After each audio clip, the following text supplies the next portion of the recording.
Welcome to GS तूफानी। चलिए हम लोग देखते हैं घटना चक्र का जीएस पॉइंटर का पॉलिटी सब्जेक्ट।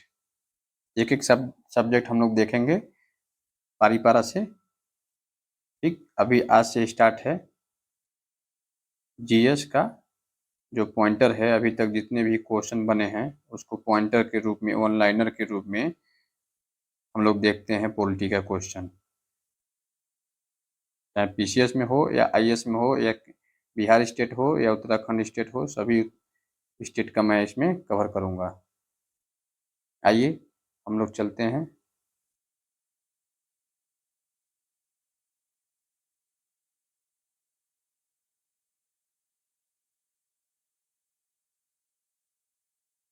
भारतीय राज्य व्यवस्था एवं शासन,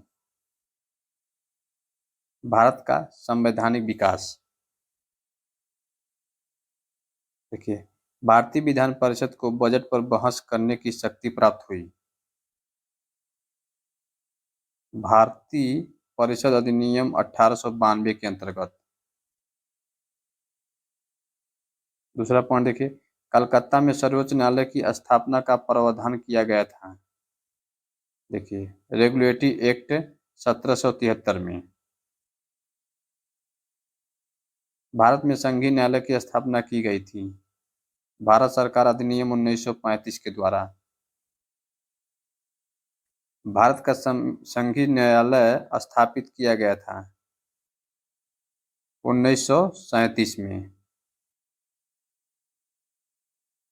सम्मिलित देखते हैं, नियंत्रण परिषद की स्थापना कब हुई थी? पिट्स का भारतीय अधिनियम 1784 में। सर्वोच्च न्यायालय की स्थापना कब हुई थी? नियामक अधिनियम 1973 में, 1773 में, सॉरी 1773 में। आप कह सकते हैं रेगुलेटरी एक्ट के द्वारा। इंग्लिश मिशनरियों को भारत में कार्य करने की अनुमति कब मिली थी? चार्टर अधिनियम 1813 के द्वारा।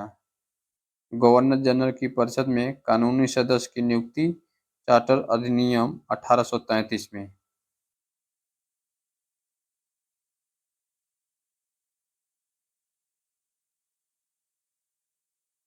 देखिए, 1919 के भारत शासन अधिनियम की प्रमुख विशेषताएं क्या थी?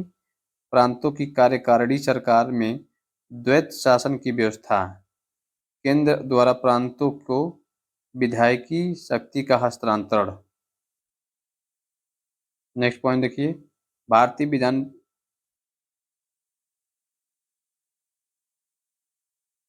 विधान पालिका का प्रथम 12 द्विसदनी बनाई गई थी। यहाँ विधान परिषद होना चाहिए। 1919 के भारत सरकार अधिनियम द्वारा।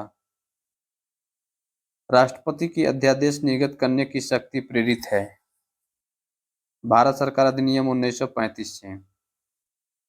भारतवासियों को अपने देश के प्रशासन में कुछ हिस्सा लेना संभव बनाया चार्टर एक्ट 1833 के अधिनियम ने।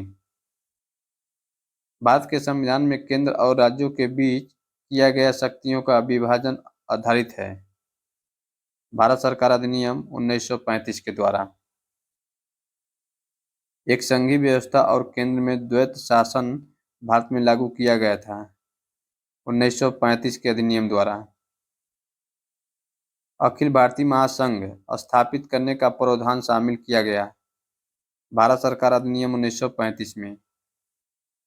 1935 के अधिनियम द्वारा स्थापित संघ में अवशेष शक्तियां दी गई गवर्नर जनरल को। भारत शासन अधिनियम 1935 में स्वीकार किया हुआ महत्वपूर्ण और अस्थायी अवयव नहीं है देश के लिए लिखित संविधान।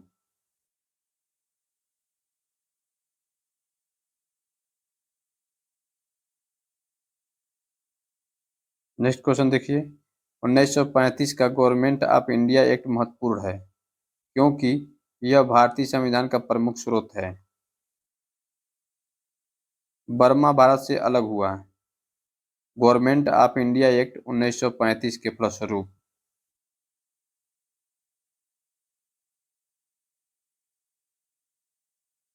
ये नेक्स्ट देखते हैं, वर्ष 1937 के चुनाव में कांग्रेस का मंत्रिमंडल बना था कुल 8 प्रांतों में। एक निर्वाचित संविधान सभा द्वारा भारत के संविधान का निर्माण करने का प्रस्ताव किया गया था क्रिप्स मिशन द्वारा। भारत में उपनिवेशी शासन के संदर्भ में 1883 में इल्बर्ट बिल का उद्देश्य था, जहां तक अदालतों की दांडिक अधिकारिता का संबंध था, भारत तथा यूरोपीय लोगों को बराबरी पर रोक लगाना था। नेक्स्ट पॉइंट देखिए, कैबिनेट मिशन योजना के अंतर्गत संविधान निर्मात्री परिषद में प्रत्येक प्रांत को आवंटित सदस्य संख्या निर्धारित करने के लिए एक प्रतिनिधि जनसंख्या के अनुपात में था। 10 लाख प्रति लोगों पर एक सदस्य का चुनाव होता था, अभी भी है। कैबिनेट मिशन के सदस्य थे, देखिए ये मोस्ट इंपॉर्टेंट क्वेश्चन है, बार बार पूछा जाता है आपसे। पेंथिक लॉरेंस, स्टेफर्ड क्रिप्स और एबी अलेक्जेंडर। नेक्स्ट देखिए, भारतीय संविधान सभा का गठन किया गया था कैबिनेट मिशन योजना 1946 के अंतर्गत। 1946 में निर्मित अंतरिम सरकार में कार्यपालिका परिषद के उप सभापति थे जवाहरलाल नेहरू।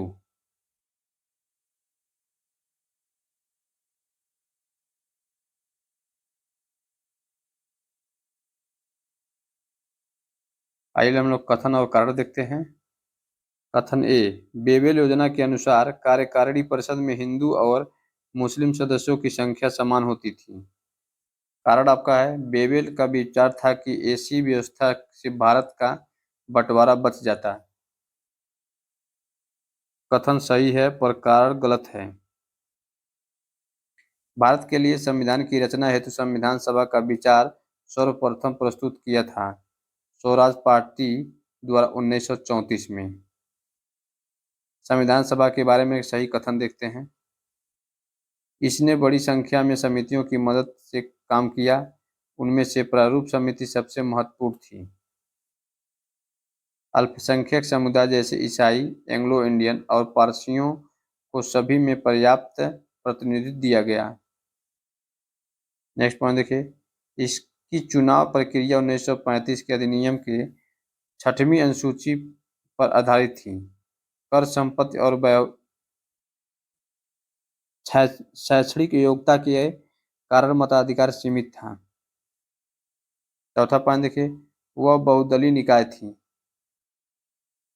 नेक्स्ट पॉइंट देखिए, भारत के संविधान का प्रारूप तैयार करने वाली संविधान सभा के सदस्यों को विभिन्न प्रांतों की विधानसभाओं द्वारा चुना गया। संविधान सभा में सदस्यों का चुनाव हुआ प्रांतीय सभाओं द्वारा। संविधान सभा की प्रथम बैठक की अध्यक्षता की थी डॉक्टर सच्चिदानंद सिन्हा ने। भारत की संविधान निर्मात्री सभा या संविधान सभा के अध्यक्ष थे डॉक्टर राजेंद्र प्रसाद।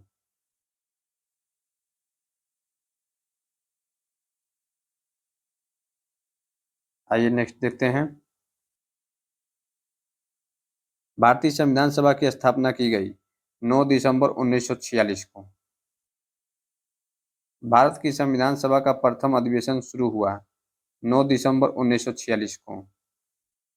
भारत को एक संविधान देने का प्रस्ताव संविधान सभा द्वारा पारित किया गया था 22 जनवरी 1947 को। संविधान सभा में उद्देश्य प्रस्ताव या प्रस्तावना प्रस्तुत किया गया था पंडित जवाहरलाल नेहरू द्वारा। भारतीय संविधान के निर्माण से संबंधित सही कथन है। पंडित नेहरू के उद्देश्य प्रस्ताव का जो संविधान सभा द्वारा स्वीकार किया गया था, संविधान के निर्माण पर असर था। उद्देश्य का बहुत महत्वपूर्ण उद्देश्यों की पूर्ति करती है। संविधान को भारत के लोगों ने आदेशित किया। तीनों कथन सही है। नेक्स्ट क्वेश्चन देखते हैं। भारतीय संविधान को बनाने हेतु भारतीय संविधान सभा के कुल अधिवेशन हुए थे 12 अधिवेशन।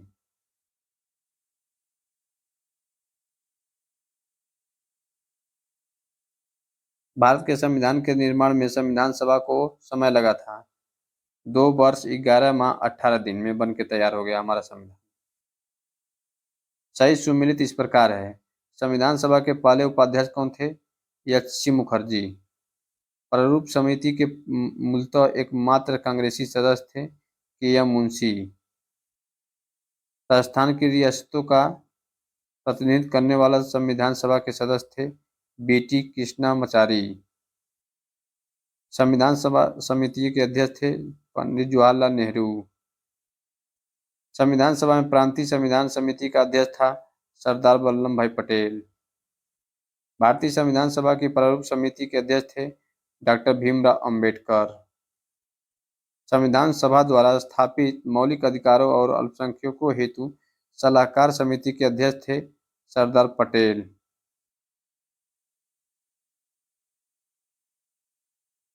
डॉक्टर भीमराव अंबेडकर की अध्यक्षता में संविधान सभा की प्रारूप समिति में अन्य सदस्य थे 6।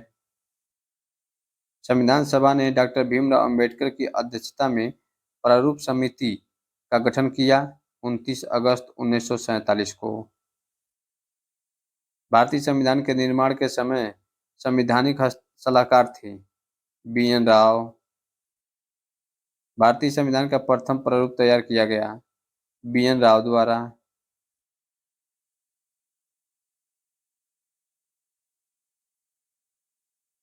आइए नेक्स्ट पॉइंट देखते हैं।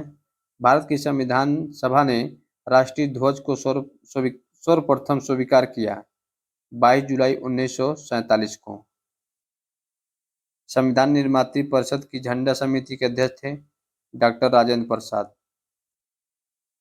भारत का संविधान पूर्ण रूप से तैयार हुआ 26 नवंबर 1949 को। भारतीय संविधान लागू हुआ था 26 जनवरी 1950 को। संविधान को 26 जनवरी के दिन लागू करने का निर्णय इसलिए किया गया क्योंकि कांग्रेस ने इस तिथि को 1930 में स्वतंत्रता दिवस के रूप में मनाया था। भारतीय संविधान को अपनाया गया था संवैधानिक सभा द्वारा। भारत का संविधान अंगीकृत एवं अधिनियमित हुआ 26 नवंबर 1949 को। डॉक्टर भीमराव अंबेडकर का संविधान सभा में निर्वाचन हुआ बम्बई प्रेसिडेंसी से। डॉक्टर भीमराव अंबेडकर का जन्म हुआ एवं मृत्यु हुई क्रमशः जन्म हुआ 1891 में और मृत्यु हुई 1956 में।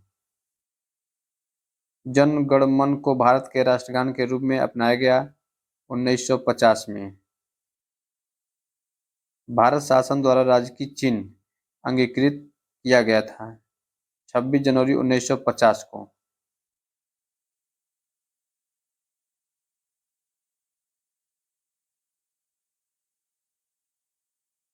भारत शासन द्वारा राजकीय चिन्ह अंगीकृत किया गया 26 जनवरी 1950 को। सही कथन हम लोग देखते हैं। तृतीय गोलमेज सम्मेलन के विचार विमर्श की प्रगति भारत सरकार अधिनियम 1935 के पारित होने के रूप में हुई। सही है। दूसरा क्वेश्चन देखते हैं। भारत सरकार अधिनियम 1935 ने ब्रिटिश भारत के सूबों और भारतीय रियासतों के एक संघ पर आधारित ऑल इंडिया फेडरेशन के गठन का उपबंध किया। ये भी कथन सही है। कारण देखते हैं। भारत का संविधान देश की आवश्यकताओं की पूर्ति करता है। कारण देखते हैं। इसको एक ग्रहित संविधान कहा जाता है। कथन एवं कारण दोनों सत्य है। RA की सही व्याख्या स्पष्टीकरण नहीं करता है। नेक्स्ट पॉइंट देखिए। संविधान सभा में वयस्क मताधिकार को 15 वर्ष के लिए स्थगित करने की बात की थी मौलाना आजाद ने। भारत की स्वतंत्रता के बाद भारतीय राष्ट्रीय कांग्रेस को एक राजनीतिक दल के रूप में भंग कर दिया जाना चाहिए। सुझाव किसने दिया था? यह स्टेटमेंट महात्मा गांधी ने। अपनी राष्ट्रवादी प्रतिक्रिया में भारतीय संविधान के निर्माताओं ने अल्पसंख्यकों के हितों तथा भावनाओं को महत्व को कम करके आंका। यह कथन किसका है? आइवर जेनिंग्स का।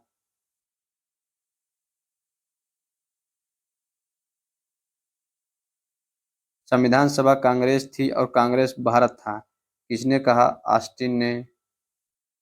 भारतीय संविधान में कुल महिलाएं सदस्य थी, 15 महिलाएं थी। संविधान पर विदेशी प्रभाव देखते हैं। भारत के संविधान में उद्देशिका का विचार लिया गया था यूएसए के संविधान से। भारतीय राजनीतिक व्यवस्था में सर्वोच्च है संविधान। भारत में न्यायिक पुनरीक्षण जुडिशियल रिव्यू की संकल्पना ली गई थी संयुक्त राज्य अमेरिका के संविधान से। भारत की संघात्मक व्यवस्था और संबंधित है कनाडा से। भारतीय संसदीय प्रणाली ब्रिटिश संसदीय प्रणाली को इस बात में भिन्न करती है कि भारत में न्यायिक पुनर्विलोकन जुडिशियल रिव्यू भी की प्रणाली है। न्यायिक पुनर्विलोकन की व्यवस्था कहाँ है? भारत और यूएसए में। भारतीय परिसंघ और अमेरिकी परिसंघ में समान रूप से जो लक्षण पाया जाता है वह है भारत के निर्वाचन के लिए परिसंघीय उच्चतम न्यायालय। भारत के संविधान में सम्मिलित समवर्ती सूची की देन है। ऑस्ट्रेलिया से लिया गया था समवर्ती सूची, और भाषा भी प्रस्तावना को वहीं से लिया गया था ऑस्ट्रेलिया से। भारतीय संविधान में राज्य के नीति निर्देशक तत्वों की संकल्पना आधारित है आयरलैंड के संविधान पर। राज्यसभा के गठन में प्रतिमा, अनुभव और सेवा को प्रतिनिधित्व देने में भारतीय संविधान निर्माता प्रभावित हुए थे आयरिश गणतंत्र से। सम्मिलित इस प्रकार है, संवैधानिक प्रावधान है और स्रोत है। मूल अधिकार संयुक्त राज्य अमेरिका, शासन की संसदीय प्रणाली ग्रेट ब्रिटेन यूके, आपात उपबंध जर्मनी एवं बीमर संविधान, डीपीएसपी आयरलैंड से।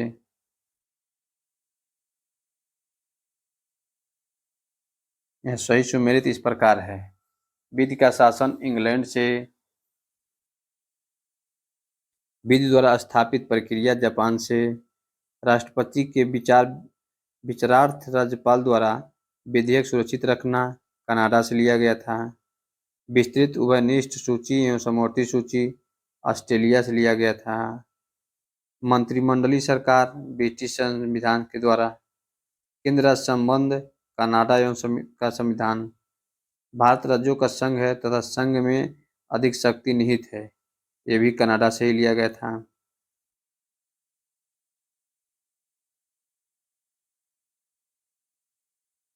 देखिए, भारतीय संविधान में मौलिक कर्तव्यों का विचार लिया गया था रूस से, पूर्व सोवियत संघ के संविधान से लिया गया था। कथन और कारण हम लोग देखते हैं। कथन है भारत का संविधान सबसे अधिक लंबा हो गया है। कारण क्या है? मौलिक अधिकारों का अध्याय अमेरिकन संविधान के मॉडल से लिया गया है। कथन और कारण दोनों सही है और जो आर है ए की सही व्याख्या नहीं है। नेक्स्ट क्वेश्चन देखते हैं। भारतीय संविधान में सन्निहित मूल अधिकारों की अवधारणा ग्रहण की गई थी संयुक्त राज्य अमेरिका के संविधान से। लिखित संविधान का प्रारंभ हुआ अमेरिका से।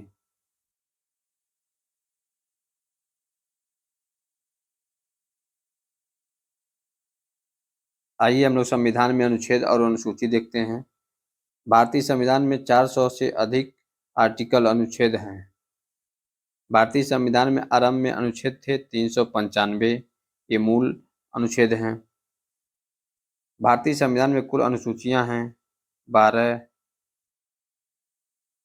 सही कथन है भारत के संविधान में 9वीं, 10वीं, 11वीं और 12वीं अनुसूची को संविधान संशोधन अधिनियम द्वारा जोड़ा गया है। कथन सही है।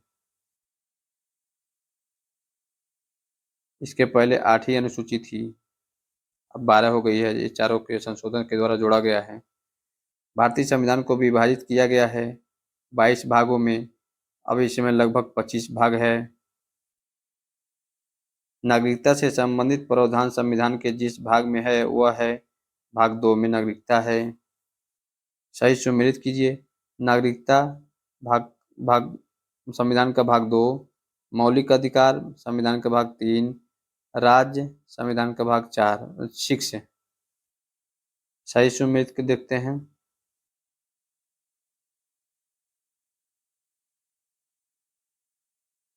सूची 1 को सूची 2 से मिलाना है।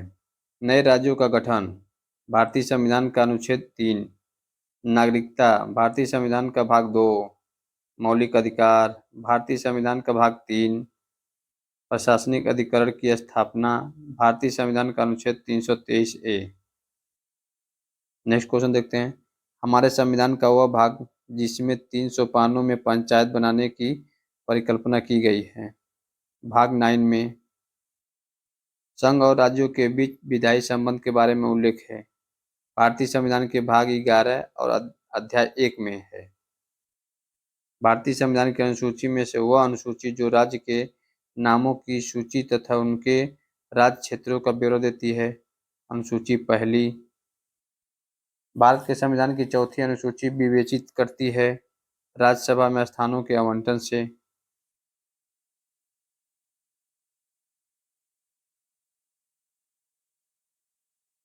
नेक्स्ट देखिए, यदि भारत संघ के एक नए राज्य का सृजन करता हो तो संविधान की अनुसूची में से जिस एक को अवश्य संशोधित किया जाना चाहिए वह है पहली अनुसूची। सही सुमेलित है। अनुसूची और विषय को मिलाना है। चतुर्थ, राज्यसभा में स्थानों का आवंटन करता है। षष्ठम, जनजाति क्षेत्र। अष्टम, भाषा। नवम, भूमि सुधार। यहाँ भी सही सुमेलित है। सातवीं अनुसूची विधायी शक्तियों का विवरण देता है। आठवीं अनुसूची भाषाएं हैं। नौवीं अनुसूची कुछ अधिनियमों का विधिमानकरण है। 10वीं अनुसूची दल बदल परिवर्तन के आधार पर निहरता अयोग्य घोषित किया जाता है।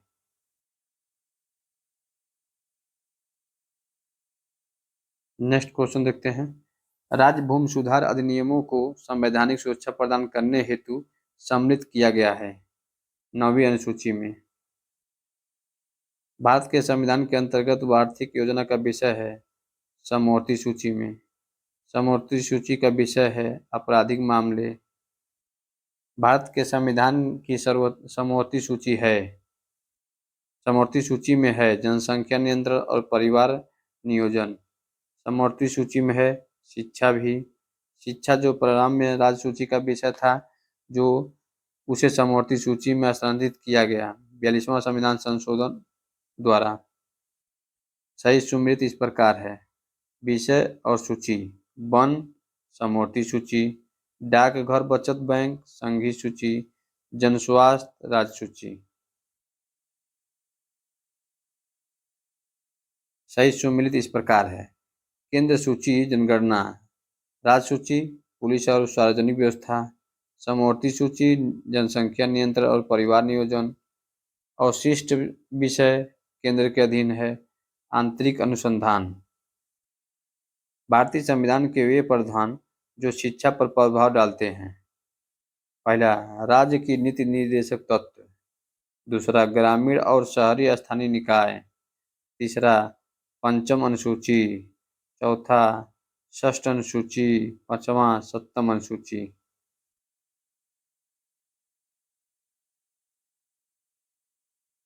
नेक्स्ट पॉइंट देखते हैं। भारत के संविधान की एक अनुसूची जिसमें दल बदल विरोधी कानून विषयक प्रावधान है अनुसूची 10 में। भारतीय संविधान की 7वीं अनुसूची के अंतर्गत संघ सूची में उल्लेख है बैंकिंग, बीमा और जनगणना का। वह विषय जो भारतीय संविधान की संघ सूची से संबंधित है रक्षा, वैदेशिक मामले, रेलवे। भारतीय संविधान की 7वीं अनुसूची के अंतर्गत राज्य सूची में उल्लेख है रेलवे, पुलिस का। पंचायती राज विषय सम्मिलित है राज्य सूची में। वह विषय जो भारतीय संविधान की 7वीं अनुसूची की 3 समवर्ती सूची में शामिल है दंड प्रक्रिया। विवाह, विवाह विच्छेद, गोद लेना संविधान की 7वीं अनुसूची में सम्मिलित किए गए हैं सूची 3 समवर्ती सूची में। सरकारों द्वारा शुल्क एवं कर लगाने का अधिकार उल्लेखित है 7वीं अनुसूची में। भूमि सुधार के विषयों के अंतर्गत राज्य सूची का विषय है।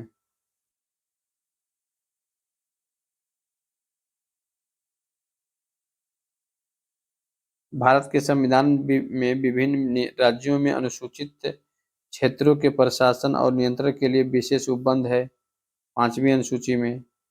भारतीय संविधान की 6ठी अनुसूची जिन राज्यों के जनजातीय क्षेत्रों के प्रशासन से संबंधित है वह मेघालय, त्रिपुरा और मिजोरम है।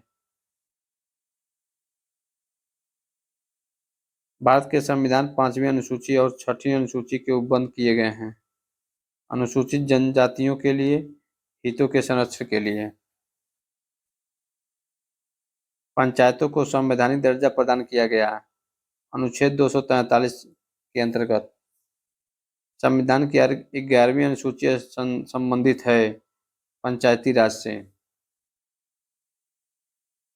राष्ट्रपति के सिफारिश के बगैर कोई विधेयक जो कर लगाता है विधायिका में नहीं रखा जा सकता। यह प्रावधान भारत के संविधान के अंतर्गत आता है अनुच्छेद 117 में। वित्त विधेयक के बारे में विशेष उपबंध किया गया अनुच्छेद 117 में। भारतीय संविधान में अखिल भारतीय सेवाओं का प्रावधान किया गया है अनुच्छेद 312 में। सही सुमेलित है भारत का निर्वाचन आयोग अनुच्छेद 324 में है। अनुच्छेद 39A समान न्याय एवं निःशुल्क विधिक सहायता। अनुच्छेद 40 ग्राम पंचायतों का संगठन। अनुच्छेद 44 समान नागरिक संहिता।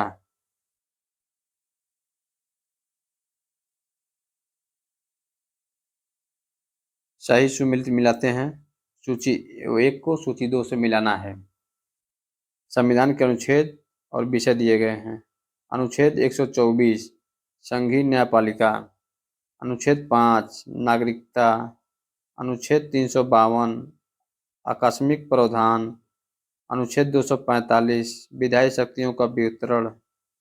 सही सुमेलित है अनुच्छेद 14 समानता का अधिकार। अनुच्छेद 36 नीति निर्देशक तत्व। अनुच्छेद 74 मंत्रिपरिषद। अनुच्छेद 368 संशोधन प्रक्रिया।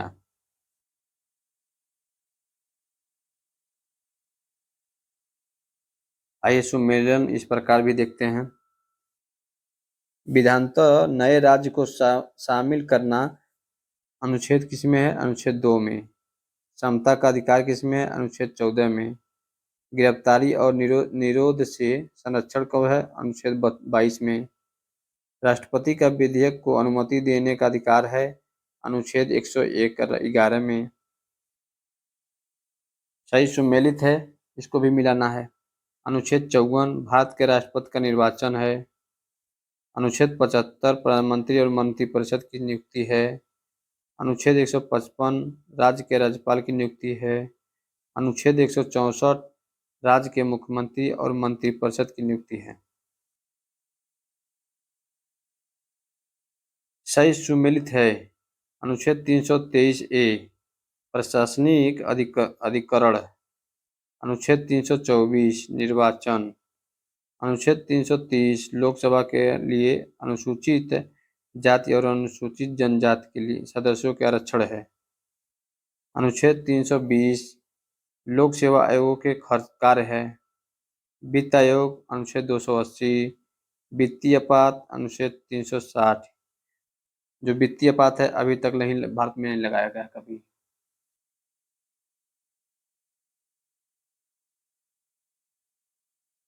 नेक्स्ट क्वेश्चन देखते हैं। सूची 1 को सूची 2 से मिलाना है। भारत का नियंत्रक एवं महालेखा परीक्षक अनुच्छेद 148। संघ लोक सेवा आयोग 315। आपात स्थिति की घोषणा 352। सही सुमेलन इस प्रकार है। अनुच्छेद 215 उच्च न्यायालय का अभिलेख न्यायालय होगा। अनुच्छेद 222 किसी न्यायाधीश का एक उच्च न्यायालय से दूसरे उच्च न्यायालय में अंतरण है। अनुच्छेद 226 विशेष रिट जारी करने की उच्च न्यायालय की शक्ति है। अनुच्छेद 227 सभी न्यायालयों के अधीक्षण की उच्च न्यायालय की शक्ति है।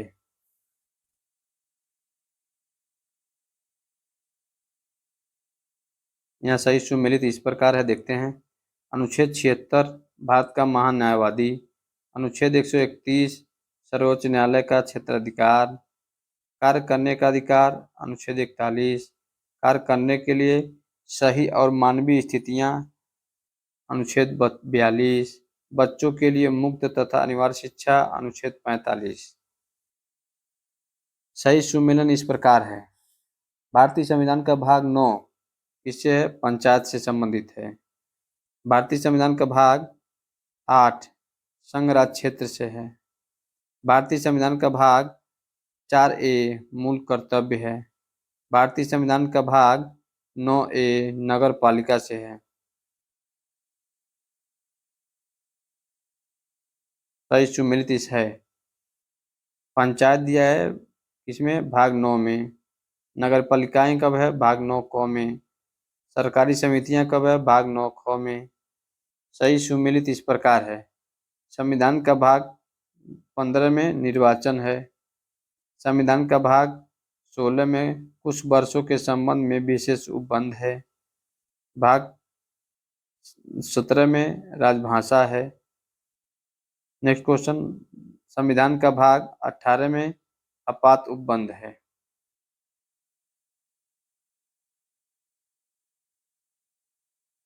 आइए दोस्तों, हम लोग अब देखते हैं उद्देशिका।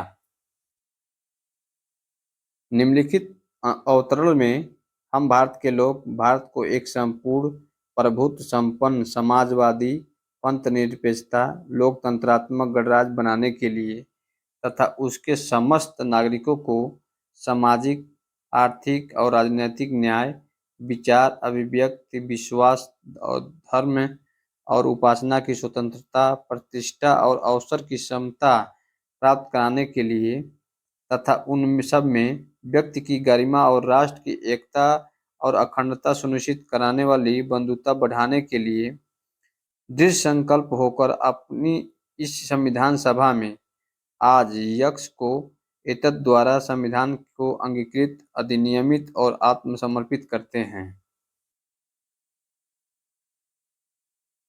26 नवंबर 1949 को प्रस्तावना को अंगीकृत किया गया था। भारतीय गणतंत्र की 26 जनवरी 1950 को सही संवैधानिक वस्तुस्थिति जब संविधान लागू किया गया था। संपूर्ण प्रभुत्व संपन्न लोकतंत्रात्मक गणराज्य। संविधान में हमारे राष्ट्र का उल्लेख किया गया है भारत तथा इंडिया नाम से। भारतीय संविधान की प्रस्तावना के संदर्भ में शब्दों का सही क्रम है सार्वभौमिक, समाजवादी, पंथनिरपेक्ष, प्रजातांत्रिक। 42वां संवैधानिक संशोधन द्वारा प्रस्तावना में जोड़े गए थे समाजवाद, पंथनिरपेक्षता। भारत को धर्मनिरपेक्ष राज्य वर्णित करता है संविधान की प्रस्तावना। वह शब्द जो 1975 में भारतीय संविधान की प्रस्तावना में सम्मिलित नहीं था, अखंडता। भारतीय संविधान की प्रस्तावना में भारत को घोषित किया गया एक सार्वभौम, समाजवादी, धर्मनिरपेक्ष, प्रजातांत्रिक गणतंत्र है। संविधान सभा की उद्देशिका के संबंध में सही है। पंडित नेहरू द्वारा ऑब्जेक्टिव प्रस्ताव अंततोगत्वा उद्देशिका बना, सही है। इसकी प्रकृति न्याय योग्य नहीं है, सही है। संविधान के विशिष्ट प्रावधानों को वह रद्द ओवरराइड नहीं कर सकता है, सही है। भारतीय संविधान की उद्देशिका में संशोधन किया गया था 41वें संशोधन 42वें संविधान संशोधन द्वारा।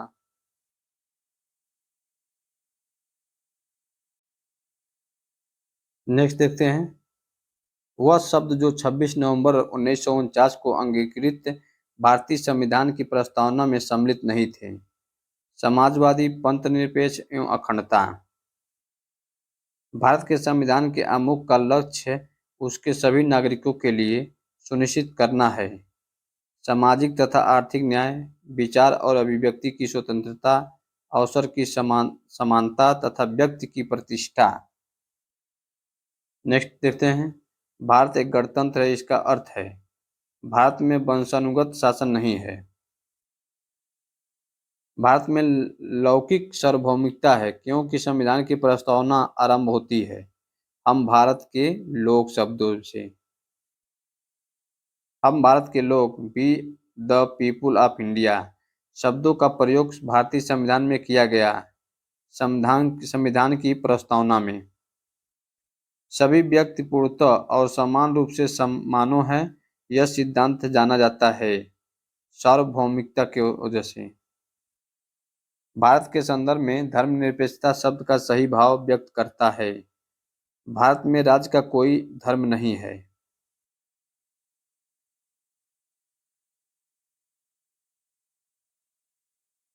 भारत के संविधान की उद्देशिका में नहीं है लोक कल्याण। भारतीय संविधान की प्रस्तावना में वर्णन नहीं है आर्थिक स्वतंत्रता का।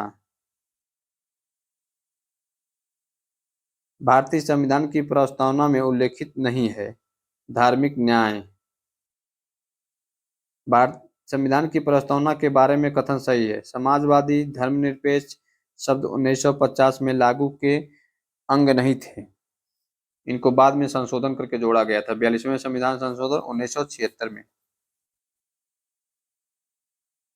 संविधान का वह भाग जो उसकी आत्मा कहलाता है, उद्देशिका को हम लोग आत्मा ही कहते हैं, डॉक्टर भीमराव अंबेडकर के द्वारा कहा गया था। भारतीय संविधान की प्रस्तावना को हमारे संप्रभुत्व प्रजातांत्रिक गणतंत्र की जन्म कुंडली कहा के एम मुंशी के द्वारा। संविधान को एक पवित्र दस्तावेज कहा डॉक्टर भीमराव अंबेडकर ने।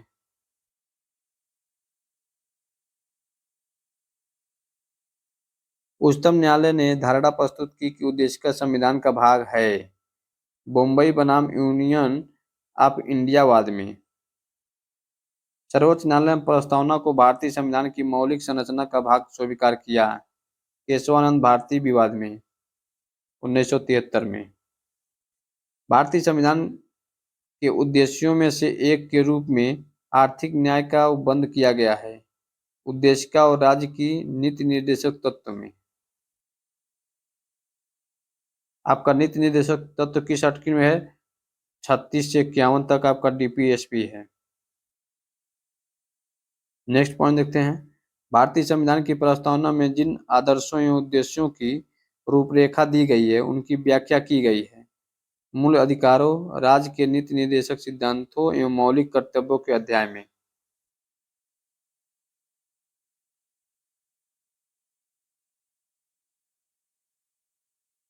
भारतीय संविधान के उद्देश्यों को प्रतिबंधित करता है संविधान की प्रस्तावना। भारत के संविधान की उद्देशिका में व्यवस्था की गई है 3 प्रकार की न्याय, सामाजिक न्याय, आर्थिक न्याय और राजनीतिक न्याय। अब हम लोग देखते हैं शासन प्रणाली। राज्य का सबसे महत्वपूर्ण तत्व है संप्रभुता। भारतीय संविधान में जिस प्रकार की शासन प्रणाली की व्यवस्था की गई है वह है संसदात्मक प्रणाली। भारतीय संविधान की विशेषता है संसदात्मक सरकार, संघात्मक सरकार तथा स्वतंत्र न्यायपालिका।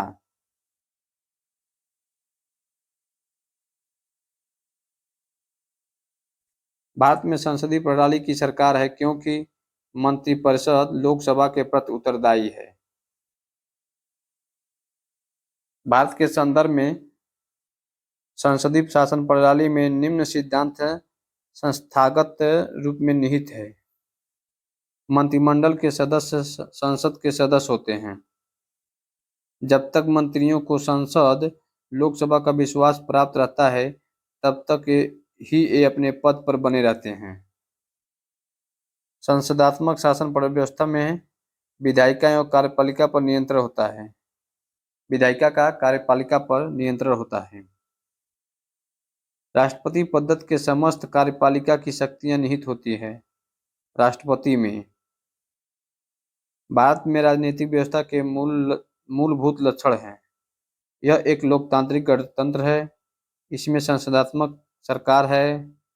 सर्वोच्च सत्ता भारत की जनता में निहित है। तीनों कथन सही है।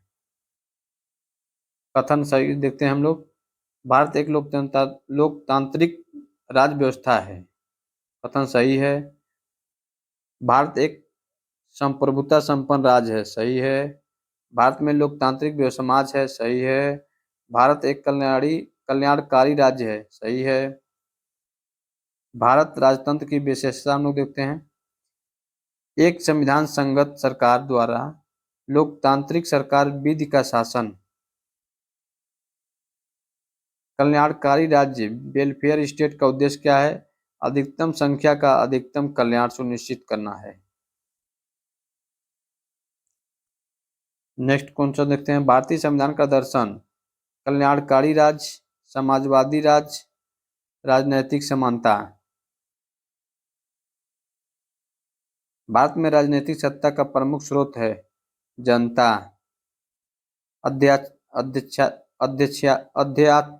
अध्यक्षात्मक शासन प्रणाली का आधारभूत तत्व है एकल कार्यपालिका।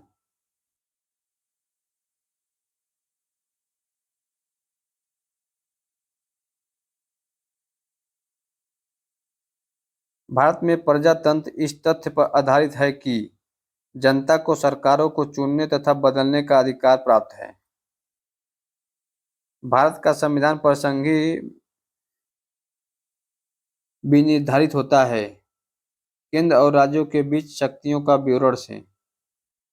भारतीय संविधान है अंशतः कठोर, अंशतः लचीला।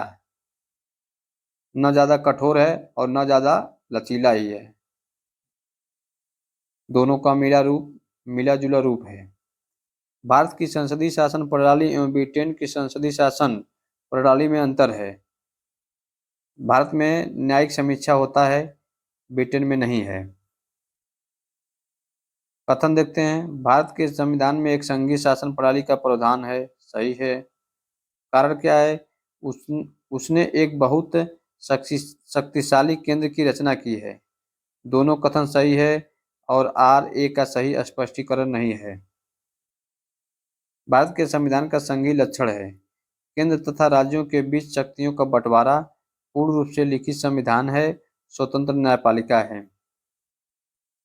भारतीय संघीय व्यवस्था में एकात्मक तत्व है राज्यपालों की नियुक्ति, राज्यसभा में असमान प्रतिनिधित्व, अखिल भारतीय सेवाएं।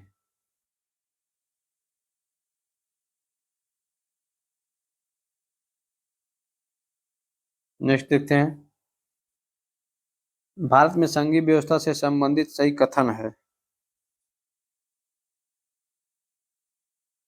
संविधान शासन की मूल संरचना के लिए एक संघीय व्यवस्था की प्रस्तावना करता है तथा एकात्मक झुकाव का उसमें शासक मिश्रण है। कथन देखते हैं। भारत का राष्ट्रपति परोक्षतः निर्वाचित होता है।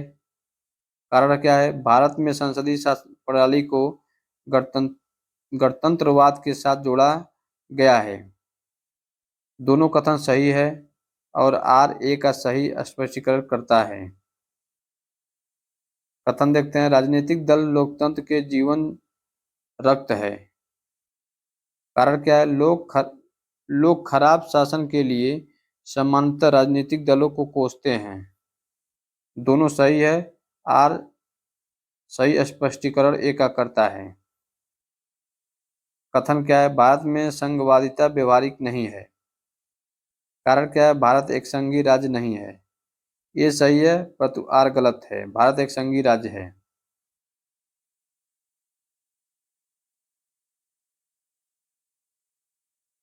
भारत की संघात्मक संरचना का मुख्य उद्देश्य इसकी बहुआयामी विविधताओं में से एक राष्ट्र का निर्माण करना और राष्ट्रीय एकता को सुनिश्चित करना था।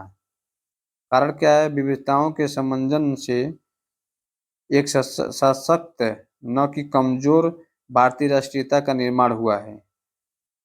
ए और आर दोनों सत्य हैं अपने में और आर जो है ए की सही व्याख्या करता है।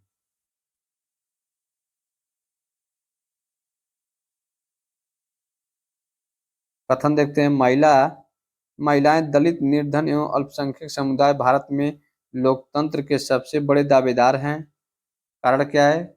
भारत में लोकतंत्र अधिक आत्मसम्मान की कामना का वाहक बनकर उभरा है। दोनों ए और आर सत्य है तथा आर जो है ए का सही एक मान स्पष्टीकरण करता है। भारतीय संविधान के विरुद्ध होने के कारण क्या है? यह संघ तथा राज्यों सरकारों का संविधान है। कथन देखते हैं, भारतीय संविधान अर्धसंघात्मक है। कारण क्या है? भारतीय संविधान न तो संघात्मक है और न ही एकात्मक, दोनों सही है। आर जो है ए का सही व्याख्या करता है। नेक्स्ट क्वेश्चन देखते हैं, भारतीय संघवाद को सहकारी संघवाद कहा है। जी ऑस्टिन ने। भारत अर्धसंघात्मक राज्य है, किसने कहा था? केसी व्हीलर ने। भारतीय संविधान अधिक कठोर तथा अधिक लचीले के मध्य एक अच्छा संतुलन स्थापित करता है। ये किसका कथन है? केसी व्हीलर का।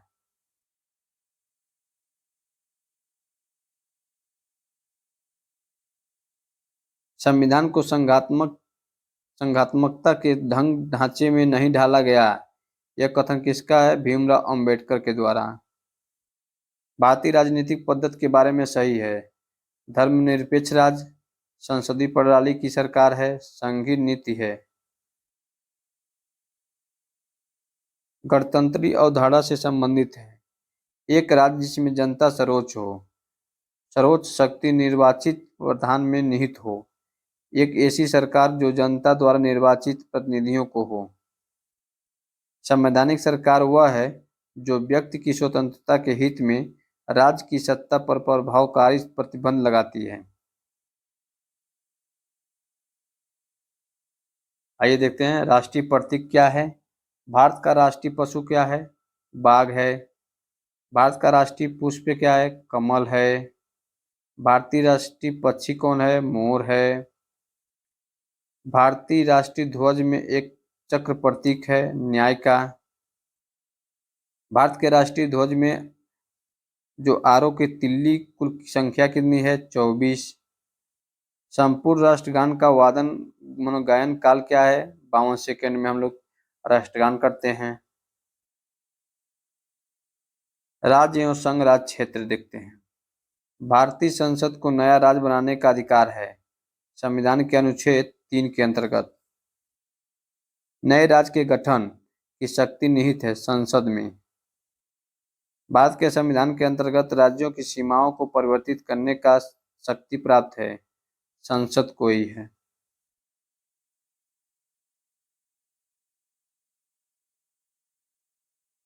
नेक्स्ट देखते हैं, एक राज्य को संघ में सम्मिलित करने अथवा नए राज्यों की स्थापना करने की कार्यपालिकी शक्ति प्राप्त है संसद को है। संविधान के प्रथम अनुच्छेद के अनुसार भारत राज्यों का यूनियन या भारत राज्यों का संघ है। नए राज्यों के निर्माण के बारे में सही है। संसद विधि द्वारा एक नए राज्य का निर्माण कर सकती है। इस प्रकार की विधि में संविधान की पहली अनुसूची और चौथी अनुसूची के संशोधन का प्रावधान होगा। इस प्रयोजन के लिए विधेयक संसद में तब तक पुनर्स्थापित नहीं किया जा सकता जब तक इसे उस राज्य के विधानमंडल को निर्देशित नहीं कर दिया गया है जिसके क्षेत्र, सीमाओं या नाम में इसका प्रभाव पड़ता है। नेक्स्ट देखिए, भारत में एक नया राज्य सृजित करने वाले विधेयक को पारित होना अनिवार्य है संसद में साधारण बहुमत द्वारा। भारत में संघ राज्यों का प्रशासन होता है राष्ट्रपति द्वारा।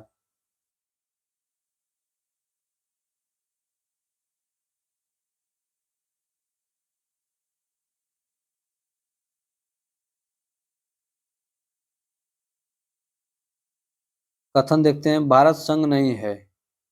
कारण क्या है? किसी भी राज्य क्षेत्र सीमा नाम उसकी सहमति के बिना परिवर्तित करने की शक्ति संघीय संसद को प्राप्त है। एक गलत है, आर सही है। भारत एक संघ है, यहाँ लिखा है भारत एक संघ नहीं है। नेक्स्ट देखिए, नए राज्यों के निर्माण के लिए संवैधानिक उपबंध है। किसी राज्य का क्षेत्र बढ़ाकर किसी राज्य को क्षेत्र घटाकर किसी राज्य का नया नाम परिवर्तन कर। सही कथन क्या है? संविधान में यूनियन ऑफ स्टेट शब्द प्रयुक्त हुआ है क्योंकि भारतीय राज्यों को अलग होने का अधिकार नहीं है। सही है। नेक्स्ट क्वेश्चन देखते हैं। यश के धर आयोग ने राज्यों के पुनर्गठन हेतु भारत भाषा के आधार की अपेक्षा प्रशासनिक सुविधा को वरीयता दी थी। नेक्स्ट पॉइंट देखते हैं। पंडित नेहरू, सरदार पटेल, पट्टाभी सीतारामैया की अध्यक्षता में कांग्रेस कमेटी राज्यों के पुनर्गठन में भाषाई आधार के पक्ष में नहीं था।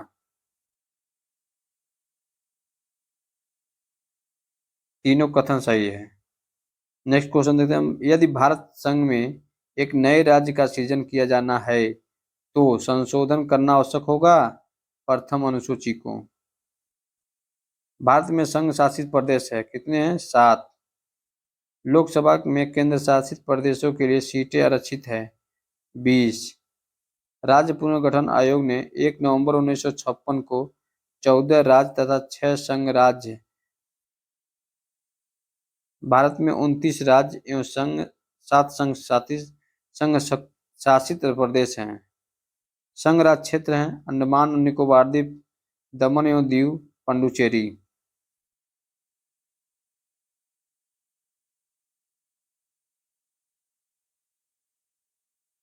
वह राज्य जिसकी राजधानी का नाम स्वतंत्रता प्राप्ति के बाद अभी तक बदला नहीं गया है आंध्र प्रदेश। नई राजधानी के रूप में हैदराबाद के स्थान पर अमरावती प्रस्तावित है। नेक्स्ट क्वेश्चन देखो। दिल्ली है एक केंद्र शासित प्रदेश। दिल्ली को राष्ट्रीय राजधानी क्षेत्र का दर्जा मिला था 69वें संविधान संशोधन द्वारा। कथन देखते हैं हम लोग। गोवा को 1987 में पूर्ण राज्य का दर्जा प्राप्त हुआ। दीव खंबात की खाड़ी में एक टापू है। सही है। दमन और दीव को भारतीय संविधान के 56वें संशोधन द्वारा गोवा से अलग किया गया है। ये भी कथन सही है।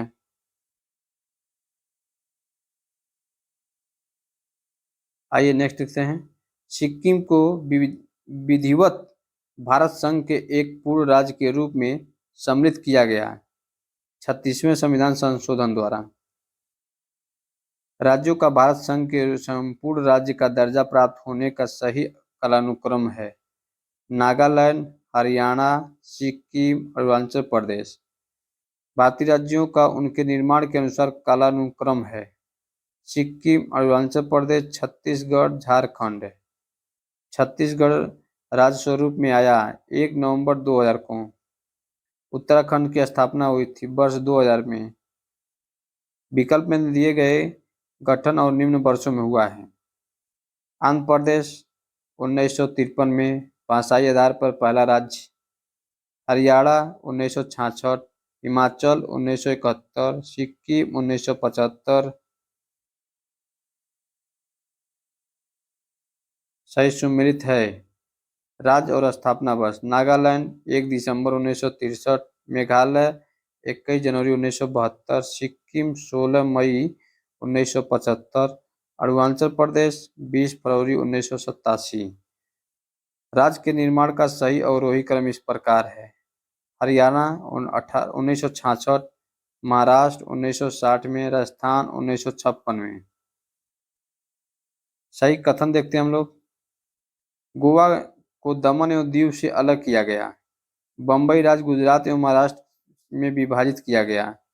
हिमाचल प्रदेश पहले संघ शासित प्रदेश की सूची में था।